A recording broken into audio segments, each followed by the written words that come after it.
कोणताही विषय चाहे केंद्र सरकार असो चाहे राज्य सरकार असो यांच्यावर बोलण्याकरता कुठेही कोणताही विषय आला नाही किंवा आरोप करण्यावर कोणत्याही योजनेवर आरोप करण्याकरता त्यांना जागा राहिली नाही. आणि म्हणून असं काहीतरी बेताल वक्तव्य करणं आणि मीडियामध्ये प्रसिद्धी मिळवणं याच्याशिवाय काँग्रेस पक्षाचे राहुल गांधी असतील किंवा काँग्रेस पक्षाचे मल्लिकार्जुन खरगे असतील किंवा नाना पटोले असतील यांना दुसरं कोणतंही काम राहिलं नाही आहे आणि म्हणून ते मोदीजींवर टीका करतात. काल ते असंही म्हणाले की डॉक्टर बाबासाहेब आंबेडकरांचा आता हे विषय घेत आहेत, मात्र कधी RSSच्या कार्यालयात डॉक्टर बाबासाहेब आंबेडकरांचे फोटो लागलेले पाहिले का, असंही बघा. असं आहे की माझं या माध्यमातून मल्लिकार्जुन खरगेंना एक प्रश्न आहे की ते RSSच्या कार्यालयात गेले आहे काय आणि त्यांनी RSSच्या कार्यालयात कोणाकोणाचे फोटो लागले आहेत हे त्यांनी बघितलं आहे काय.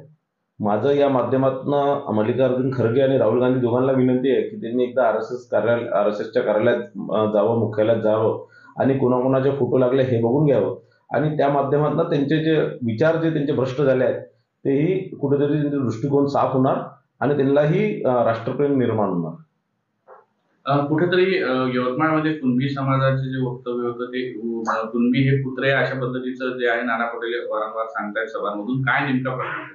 बघा, असा प्रकार एक कार्यकर्त्यांच्या आपसी भांडणामध्ये एक म्हणजे बूथ प्रमुख नाही तो आमच्या पक्षाचा, नाही कोणता पदाधिकारी, नाही कोणत्या पदावर आहे.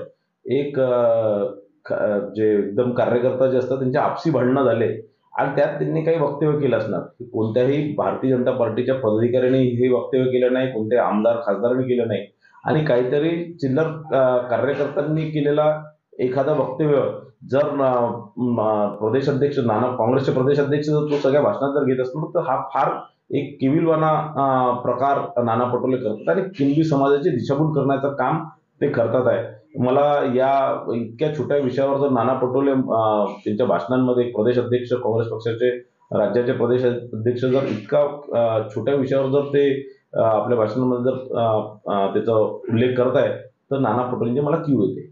कुठेतरी ओबीसी मतं जे आहे ते काँग्रेसकडे वळवण्याचा हा सगळा प्रयत्न नाही. बघा, असं आहे, ओबीसी समाज आणि विशेषतः कुणबी समाज हा राजकीयदृष्ट्या फार म्हणजे हुशार आहे आणि ते या प्रकारच्या कोणत्याही त्यांनाही सगळं माहित आहे की काँग्रेस निवडणुका आल्या की या प्रकारचं काही ना काही करत असते, काही ना काही नॅरेटिव्ह तयार करत असते. पण यावेळेस कुणबी समाज बिलकुल या भूल थापायला बळी पडणार नाही हे मी आपल्याला ठामपणे सांगतो.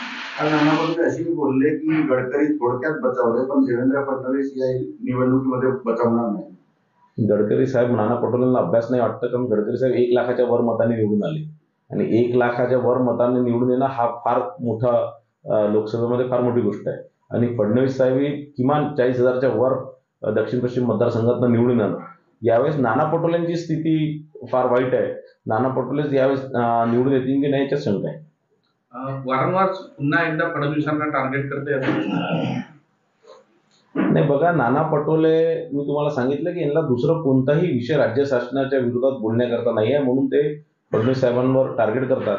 नाना पटोले मागच्या वेळेस नुसतं 5,000 मतांनी निवडून आले होते आणि फडणवीस साहेब मागच्या वेळेस 35,000 मतांनी निवडून आले.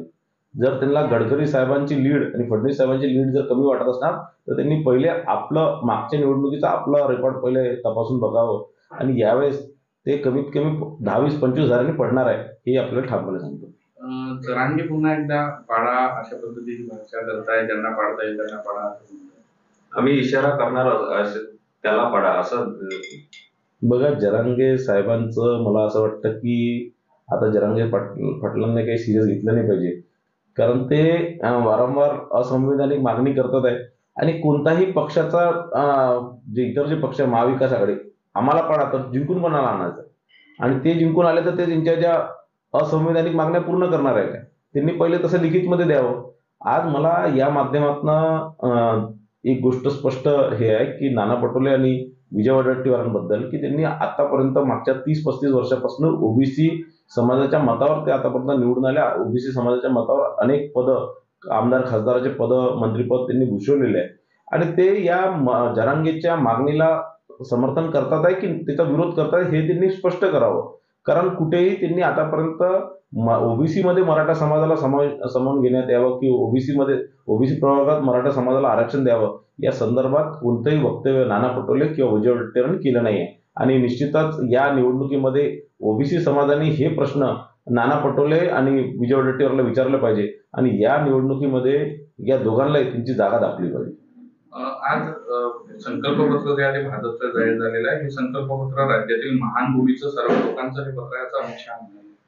नाही, निश्चितच हे आज आमचं एक पत्रक निघालेलं आहे. त्या माध्यमातून अनेक योजना पुढे आम्ही काय काय आणणार आहे, लाडली बहीण योजनेच्या संदर्भात असतील किंवा इतर शेतकऱ्यांच्या संदर्भात असतील, शेतमजुरांच्या संदर्भात असणार, सामान्य नागरिकांच्या संबंधात असणार आणि 12 कोटी जनतेला प्रगतीच्या दिशेने नेण्याचं हे संकल्पपत्र आहे आणि निश्चितच हे पूर्णही होतील. आमची सरकार येणार आणि हे सगळे संकल्प आम्ही पूर्ण करू, हे मला ठाम विश्वास आहे.